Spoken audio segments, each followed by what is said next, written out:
সপ্তাহের শেষে শীতের মরশুমে একদিনের জন্য সকালে বেরিয়ে রাতের মধ্যেই ঘুরে আসতে পারেন।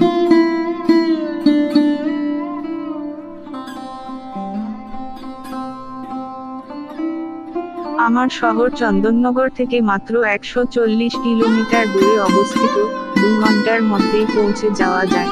হলদিয়া।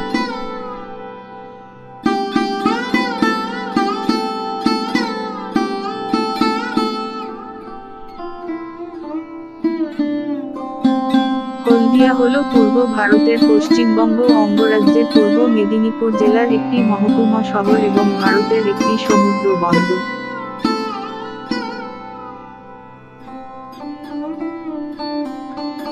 যেখানে ভ্রমণপিপাসুদের আকর্ষণের সবরকম ব্যবস্থাই মজুত আছে।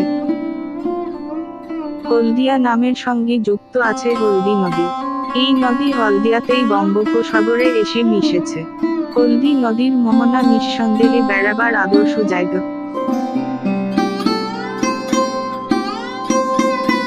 হলদিয়া হুগলি নদীর সঙ্গমস্থলের কাছে অবস্থিত, গঙ্গা ও হলদি নদীর শাখা। হলদিয়া টাউনশিপ গঙ্গা নদীর একটি শাখা হলদি নদীর সীমানায় অবস্থিত। হলদিয়া বন্দর বা হলদিয়া ডক কমপ্লেক্স হলদি নদী এবং হুগলি নদীর মিলনস্থলে তৈরি করা হয়েছে।